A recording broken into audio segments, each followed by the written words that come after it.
Olá, boa noite. Meu nome é Ingrid Casagrande, eu sou psicóloga, sou especialista em autismo e deficiência intelectual, tenho mestrado em educação especial pela Unesp e atualmente eu faço doutorado pela mesma instituição. Hoje a gente vai falar sobre práticas inclusivas para alunos com autismo no ensino superior e básico. Essa palestra foi inspirada na minha dissertação de mestrado, onde eu pesquisei sobre mulheres diagnosticadas de forma tardia com autismo no mercado de trabalho. Na dissertação, a gente teve um recorte onde a gente analisou o processo educacional de ambas, e aqui estão as minhas considerações. Para iniciar nossa contextualização, eu trouxe a informação básica de que a educação inclusiva é um direito garantido por legislações como a Constituição Federal, a Lei Brasileira de Inclusão e a Política Nacional de Educação Especial. Ou seja, isso significa que aqui no Brasil a gente tem um amparo legislativo que dá direito e acesso a todos os estudantes a um ambiente regular de ensino. Entre esses direitos garantidos, a gente tem o direito à matrícula, a gente tem o direito a adaptações às necessidades especiais, entre outros direitos. Entrando na questão das necessidades especiais, é importante a gente pensar que o autismo ele é um espectro, o que significa que não existe uma forma única de ser ou de se manifestar. Cada pessoa com TEA apresenta um conjunto único de características, potencialidades e desafios. Ou seja, o autismo é uma forma de ser no mundo, é uma forma diferente de se desenvolver. Então, essas características, elas vão ser diferentes de pessoa para pessoa. Algumas pessoas podem ter uma sensibilidade sensorial aumentada, outras diminuída. Algumas podem ter mais problemas de comunicação, outras mais problemas de interação social. E assim vai. Cada indivíduo é único. E o que fica aqui de importância é: não existe receita mágica, não existe passo a passo ou um manual. É realmente desenvolver e aperfeiçoar esse olhar individualizado e singular para o sujeito. Com a inclusão de alunos com autismo, a gente tem alguns desafios no ambiente escolar, como a falta de preparo de professores e equipes pedagógicas, muitas vezes professores sobrecarregados, muitas vezes uma equipe ou até professores que não entendem muito sobre a questão do espectro, isso dificulta a inclusão. Uma rigidez curricular. Algumas vezes é muito difícil para alguns locais de ensino adaptar o conteúdo curricular à forma de aprendizagem do indivíduo com autismo. Barreiras atitudinais, como ver menos potência do que de fato a criança tem. Então ela pensa: ah, poxa, tá no espectro, então não vamos desafiá-lo tanto. E isso é um capacitismo, basicamente. Sobrecarga sensorial e emocional.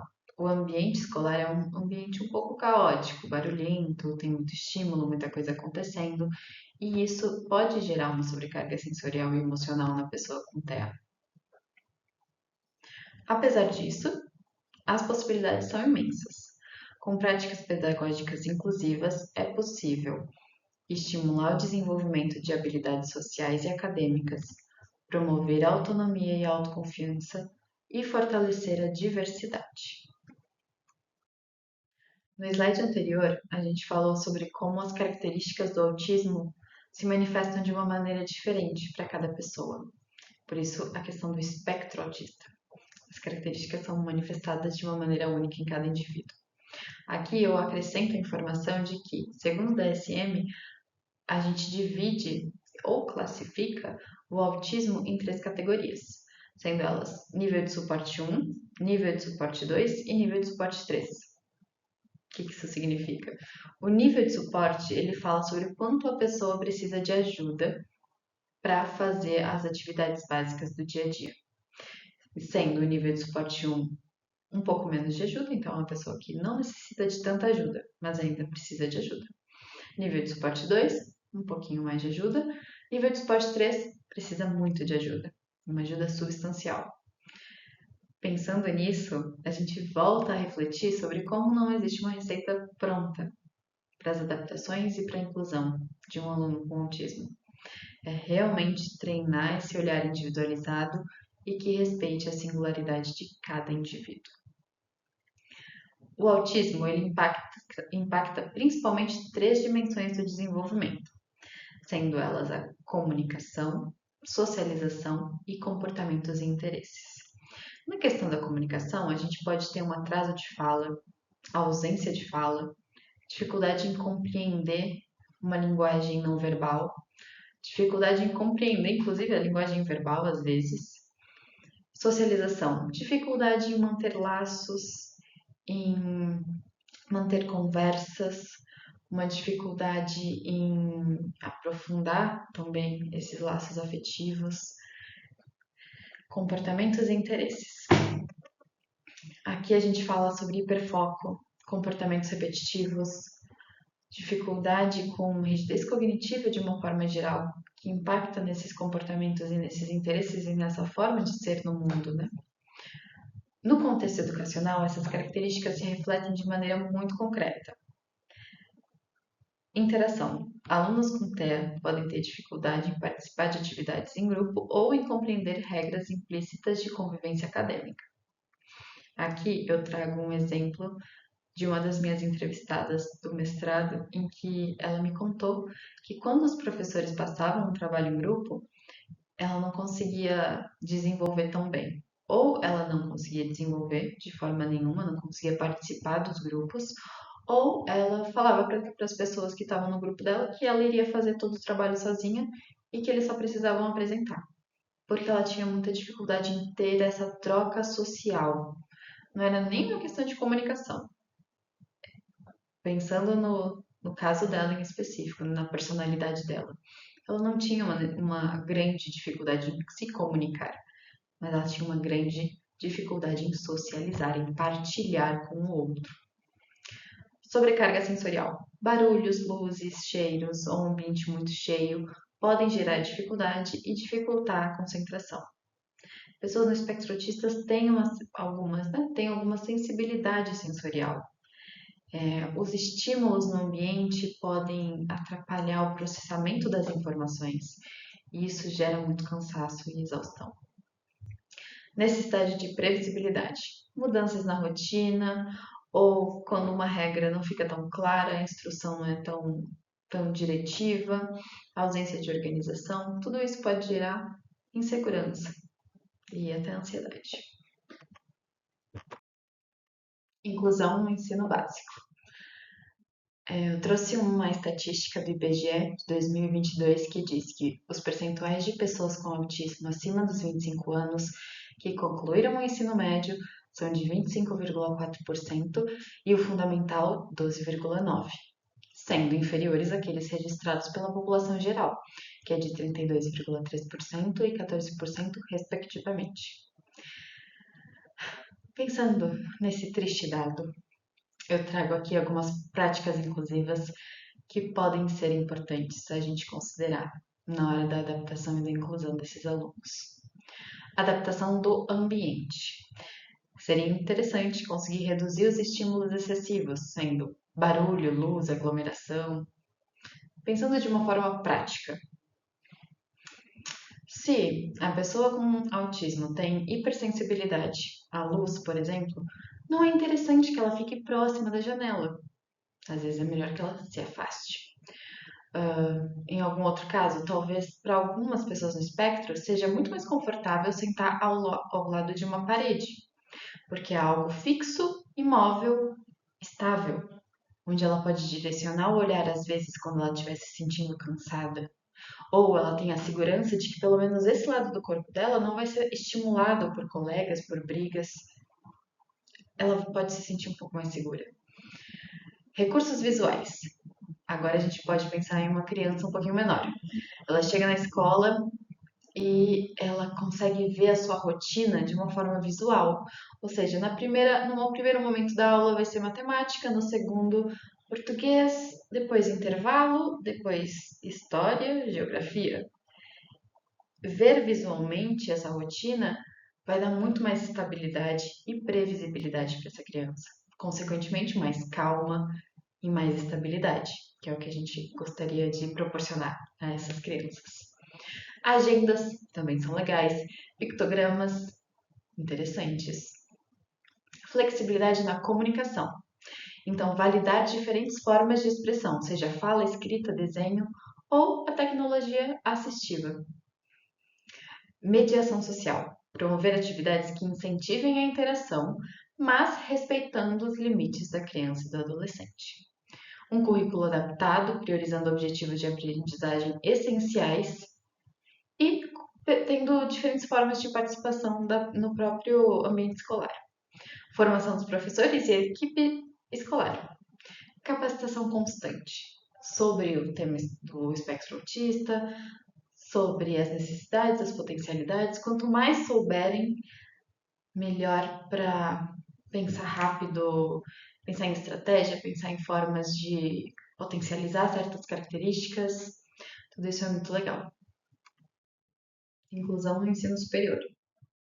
Aqui, a estatística do IBGE nos fala que pessoas com TEA com superior completo na faixa etária de 25 anos ou mais são 15,7% da população, em comparação à população geral, que é de 18,4%. Então, práticas inclusivas relevantes no ambiente de ensino superior. Acolhimento na entrada, orientação para estrutura, regras e dinâmicas acadêmicas. A escola tem uma forma específica de se organizar, que é diferente da universidade. É importante que essas diferenças sejam explicitadas, explicadas, identificadas, inclusive, para a pessoa com TEA. Flexibilização pedagógica. Prazos estendidos, possibilidade de avaliação adaptada, uso de tecnologias.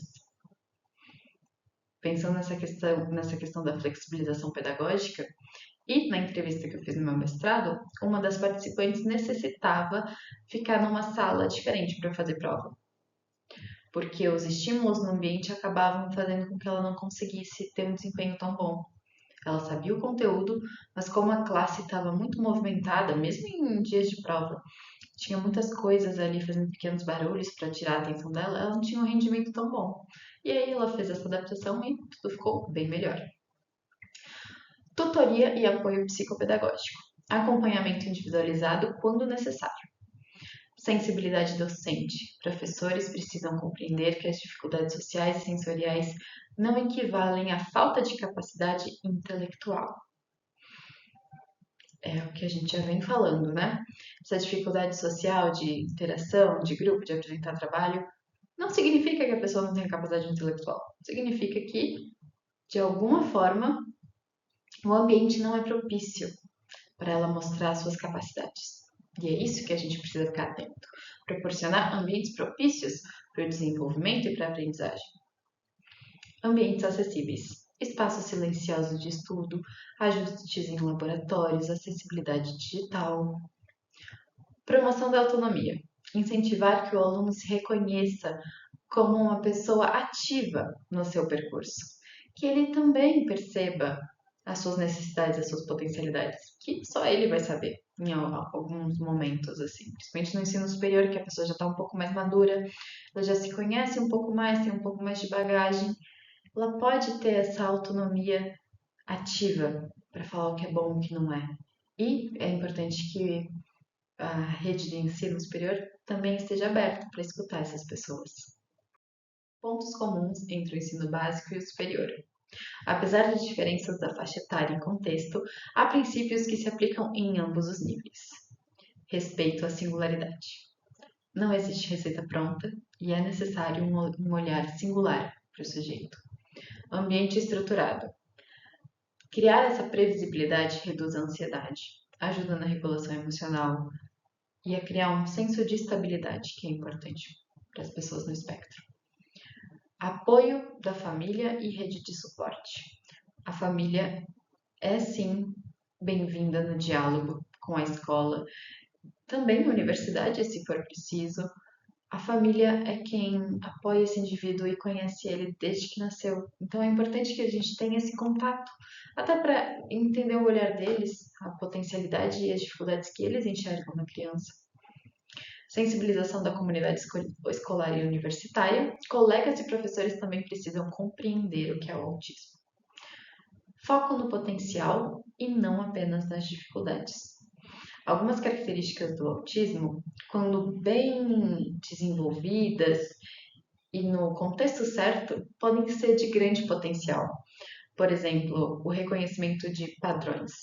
Pessoas no espectro autista tendem a reconhecer facilmente os padrões. Isso, encaixado em um contexto que requer esse reconhecimento, vai virar uma potencialidade. Ou a questão até de hiperfocos.